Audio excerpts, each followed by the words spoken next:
हात दुखणे, पाय दुखणे, पाठदुखी, उठता बसता हाडांमधून येणारा कटकट आवाज आता होणार बंद. 3 आयुर्वेदिक औषधं घरगुती पदार्थापासून बनवा आणि हाडांच्या सर्व समस्या दूर पळवा. व्हिडिओमध्ये 2 ते 3 असे घरगुती उपाय सांगितले जातील की जे केल्यानंतर हाडाच्या संदर्भातील सर्व आजार हे बरे होण्याची यामध्ये क्षमता आहे. आयुर्वेदिक हा फॉर्म्युला असल्यामुळे याला साईड इफेक्ट तर नाहीच, पण हे खूप पॉवरफुल देखील आहेत. उठता बसताना हाडातून कटकट असा आवाज येणं, थोडंसं चालल्यानंतर पाय दुखणं, थोडंसं काम केल्यानंतर पाठ दुखणं, कंबर दुखणं, वयामानाने सांधिवातासारखा आजार होणं, गुडघेदुखीचा त्रास, अशा त्रासांना करा आता बाय बाय.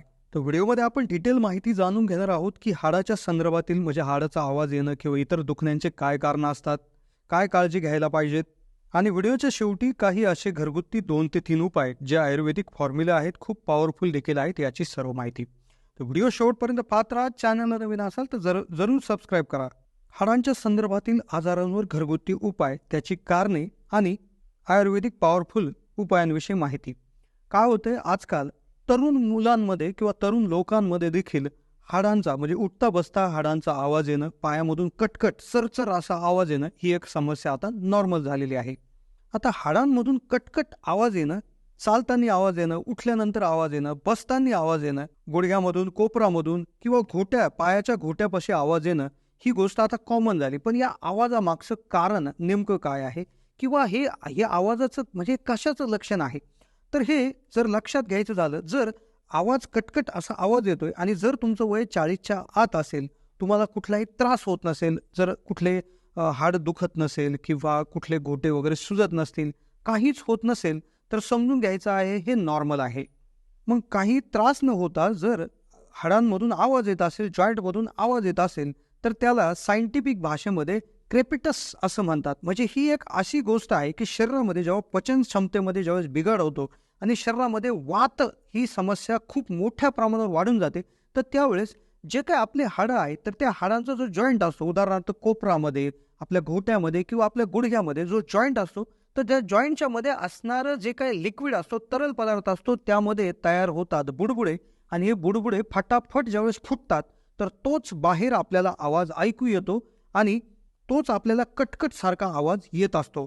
पण हा आवाज जर आला आणि काहीच दुखत नसेल, वय जर कमी असेल, तर याकडे हे थोडंसं नॉर्मल आहे. तर मग यासाठी देखील तुम्ही काय करायचं आहे की शक्यतो तुमची पचन क्षमता व्यवस्थित करायची आहे. शरीरामध्ये गॅस होणार नाही असे पदार्थ खायचे आहेत, ज्याकरता तुम्ही रात्री संत्री, लिंबू असे आंबट पदार्थ खाणे टाळा.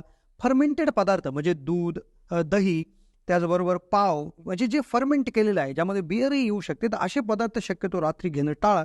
जेणेकरून हे जे काही बबल्स आहेत किंवा जे वायू जो वात आहे तो कमी होऊन जाईल आणि जो कटकट आवाज बंद होईल. पण आता काय होतं की तुमचं वयही जास्त आहे किंवा वय जरी कमी असेल, कटकट आवाज येत आहे, उठता बसताना त्रास होत आहे, चालताना त्रास होत आहे, कुठेतरी सूज आलेली आहे, जॉईंट्स दुखत आहे, तर त्यावेळेस ते आर्थरायटिस म्हणजे सांधिवाताचा त्रास तुम्हाला सुरू झालेला असू शकतं. मग आता आर्थरायटिस किंवा संधिवात हा म्हणजे नेमकं काय असतो? तर सिंपल जर समजून घ्यायचं झालं, उपाय तर आपण शेवटी सांगणारच होतो. उपाय खूप जालीम आहेत. घरगुती गोष्टींनी हे तयार होतात आणि आयुर्वेदिक खूप पॉवरफुल हे उपाय आहेत. पण आता काय होतं, की उदाहरणार्थ आपला गुडघा आहे. तर गुडघा जर तुम्ही लक्षपूर्वक बघितला, तर वरून एक हाड आलेलं आहे मांडीकडून आणि आपल्या पाय तळव्याकडून आलेलं जे काही हाड आहे, तर त्या दोन्हीमध्ये जॉईंट असल्यामुळे ते आपण मुडपू शकतो. बरोबर? तर मग हे हाड जे आहे, तर याला कनेक्शन देण्यासाठी आणि याच्या आतमध्ये एक प्रकारचं कुशन किंवा एक गादी असते, जो एक एक असं गृहीत धरा की एक तो स्नायू असतो, ज्याला कार्टिलेज असं म्हणतात. तर एक मासल भाग असतो. तर काय होतं, कालांतराने हा घासला जातो, हा पातळ होत चालतो, काही कारणाने हा निघून देखील जातो. मग ज्यामुळे काय होतं, हाडं एकामेकावर घासायला लागतात आणि मग त्या घर्षणाने एक आवाज, विचित्र असा आवाज यायला सुरुवात होते. आणि हा नुसता आवाजच येत नाही, तर याच्यामध्ये वेदना देखील होतात. अगदी गुडघा सुजणे, घोटा सुजणे, जॉईंट सुजणे, त्रास होणे, ताप येणे, चालताना त्रास होणे, असे प्रकार त्या ठिकाणी सुरू होतात. मग अशा वेळेस काय करायचं? तर अशा वेळेस 3 असे उपाय जे तुम्हाला मी नंतर सांगणारच आहे. पण त्याआधी हा जो काही स्नायू आहे, ज्याला कार्टिलेज आपण म्हणतो, जो कुठल्याही जॉईंटमध्ये असतोच. जिथे हाडाला हाडं चिटकवलेले असतात, तिथे हा कार्टिलेज म्हणजे एक प्रकारचा स्नायू किंवा एक मासल भाग असतो, जो घासून कमी झाला की तुम्हाला त्रास सुरू होतो.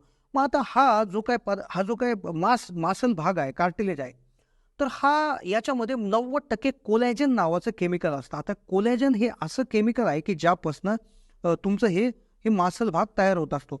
मग तुम्ही असे पदार्थ खायला सुरुवात केली पाहिजे की ज्यामध्ये कोलॅजन जास्त प्रमाणात असतं. म्हणजे ज्यामध्ये तुम्ही हिरव्या भाज्या खाऊ शकता, ज्यामध्ये तुम्ही कॅल्शियमयुक्त पदार्थ खाऊ शकता, ज्यामध्ये तुम्ही ब्रोकोलीसारखे पदार्थ खाऊ शकता. असे पदार्थ तुम्ही खाऊ शकता.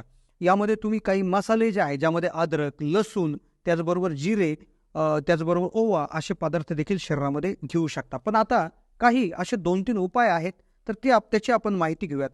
आता उपाय कशा पद्धतीनं करायचे आणि कधी-कधी घ्यायचे हे थोडंसं लक्षात असू द्या. आता काय करायचं आहे, सगळ्यात आधी तुम्हाला 20 ग्रॅम काळे हरभरे घ्यायचे आहेत सकाळी. त्यानंतर ते काळे हरभरे एक वाटीभर पाण्यात भिजू घालायचे आहे. रात्रभरही भिजू घालायचे आहे. सगळ्यात पहिले सकाळी हे पाणी पिऊन घ्यायचं आहे आणि त्यानंतर हे काळे हरभरे चावून खाऊन घ्यायचे आहेत. हरभऱ्यावर शरीरामध्ये प्रोटीन आणि कॅल्शियमची कमतरता भरून निघेल आणि खूप मोठ्या प्रमाणावर याचा फायदा होईल. दुसरी गोष्ट तुम्हाला जी करायची आहे, मेथी दाणे 2 ते 3 चमचे मेथी दाणे घ्यायचे आहेत. त्याला पाण्यामध्ये भिजू घालायचं आहे. सगळ्यात आधी हे पाणी सर्वप्रथम पिऊन घ्यायचं आहे आणि त्यानंतर हे मेथी दाणे देखील चावून खायचे आहेत. मग आता मेथी दाणे जर तुम्हाला खाल्ले गेले नाही, तर तुम्ही तुमच्या भाजीमध्ये, तुमच्या डाळीमध्ये, कशामध्येही टाकून हे खाऊ शकता, पण हे खायचे आहेत. यामध्ये देखील प्रचंड कॅल्शियम असतं.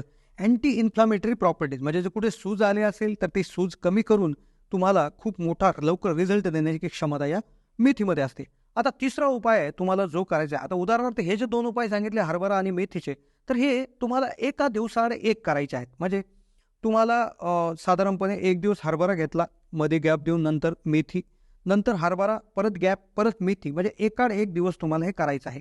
पण एक उपाय जो आहे तो तुम्हाला दररोज करायचा आहे. तो उपाय म्हणजे हळदीच्या दुधाचा उपाय. तुम्हाला काय करायचं आहे, अखंड हळकुंड घेऊन यायचं आहे. ते थोडंसं कुटून त्यापासून हळद तयार करून घ्यायची आहे. 1 चमचा एका ग्लासामध्ये हळद टाकून ते उकळवून घ्यायचं आहे. उकळल्यानंतर ग्लासात ओतून घ्यायचं आहे आणि त्यामध्ये काळी मिरीची जी पावडर असते तर ती 1 चिमूटभर तुम्हाला त्याच्यामध्ये टाकायची आहे. तर हे सर्व मिक्स करून अशा प्रकारे तुम्ही 1 ग्लासभर हळदी दूध, ज्यामध्ये चिमूटभर काळी मिरीची पावडर टाकलेली असेल, अशा पद्धतीचं जे दूध आहे ते तुम्ही नियमितपणे दररोज रात्री घ्यायचं आहे.